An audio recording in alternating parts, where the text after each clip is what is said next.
Хрватскиот председател Зоран Милановиќ денеска е во официјална посета на земјава. Во централното градско подрачје во главниот град воведен е посебен сообраќаен режим.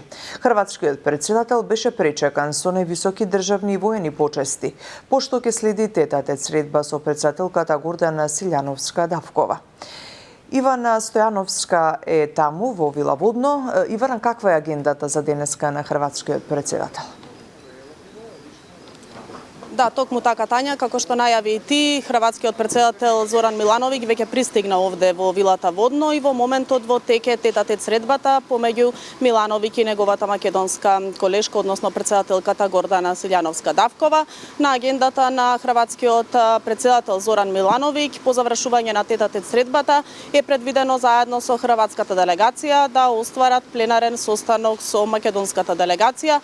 Кои се темите на кои што ќе се разговара, нема некоја официјална потврда, меѓутоа очекуваме да дознаеме околу тоа на пресконференцијата која што е закажана негде кон 11 часот и 20 минути, на која што ќе се обратат и двајцата председатели, односно и Гордана Силјановска-Давкова и Зоран Милановиќ.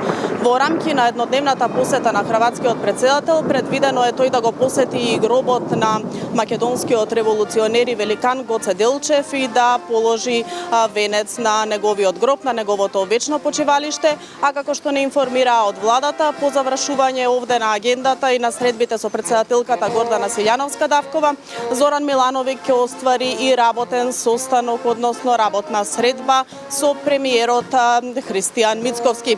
На неговата официјална агенда е наведено дека тој се планира да оствари средби и со други официјални македонски лица, меѓутоа за сега нема потврда дали освен со Гордана Силјановска-Давкова и со Христијан Мицковски, Милановиќ ќе оствари и некои други средби. Ова се за сега сите информации кои што ги имаме, кажа во теке тет-а-тет средбата, па со повеќе детали ќе се јавиме секако и во следните информативни изданија.